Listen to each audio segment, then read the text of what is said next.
Secangkir pengharapan untuk mengawali hari ini.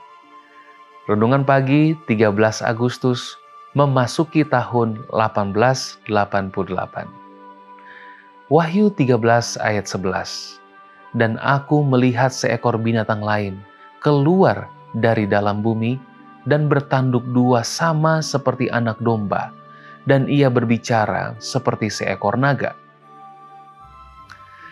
Kita alihkan pandangan kita ke masa mendatang. Tulis Uriah Smith sebagai pembuka tajuknya di review untuk tahun 1888. Prospeknya dari tahun ke tahun semakin jelas. Buktinya semakin pasti bahwa kita tidak mengikuti dongeng yang dibuat-buat dengan licik dalam memberitakan kedatangan Tuhan yang segera. Nubuatan-nubuatan semakin mendekati penggenapannya. Peristiwa-peristiwa bergerak dengan kecepatan yang semakin tinggi.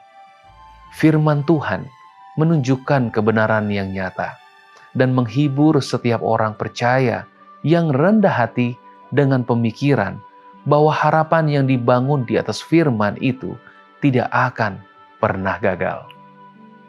Ketua General Conference, G.E. Butler, menyampaikan pandangan yang sama dengan Smith melalui tulisannya pada bulan Januari. Kita miliki banyak alasan untuk bersyukur kepada Tuhan dan menguatkan hati saat kita memasuki tahun 1888.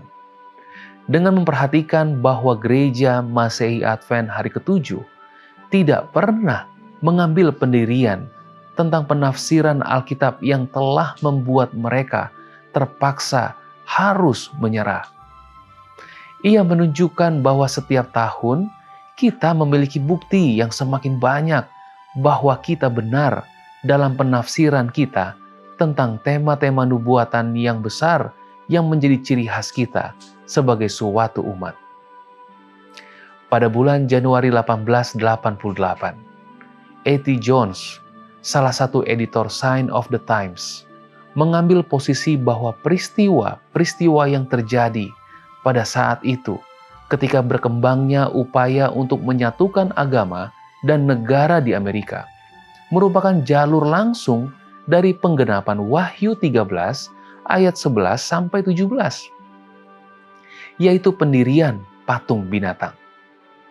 Pada awal tahun 1888, umat Gereja Masehi Advent hari ke-7 di mana-mana bersemangat dalam menyambut kedatangan Kristus yang kedua karena berbagai kejadian di sekitarnya dapat menunjukkan bahwa mereka akan segera melihat undang-undang hari Minggu secara nasional yang telah lama dinubuatkan sebagai tanda kedatangan Kristus akan digenapi. Penafsiran Advent terhadap Wahyu 13 mengindikasikan pertikaian di akhir zaman antara mereka yang menghormati Sabat sejati dan mereka yang secara simbolis mengikuti binatang itu segera terjadi. Dan itulah yang umat Gereja Masehi Advent hari ke-7 yakini sejak akhir tahun 1840-an bahwa mereka pada akhirnya akan mengalami penganiayaan karena kesetiaan mereka pada Sabat Alkitab. Dalam konteks historis dan teologis itu, tidak terlalu sulit untuk melihat mengapa Wahyu 14 ayat 12. Yang penting di sini ialah ketekunan orang-orang kudus yang menuruti perintah Allah dan iman kepada Yesus menjadi ayat andalan mereka yang dicetak secara lengkap di bawah tajuk utama terbitan review selama hampir 1 abad. Dengan penekanan itu, mudah untuk melihat mengapa mereka peka terhadap undang-undang hari Minggu.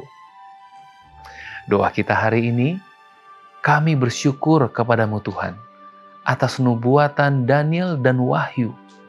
Tolonglah saya untuk mempelajarinya dengan lebih seksama. Amin.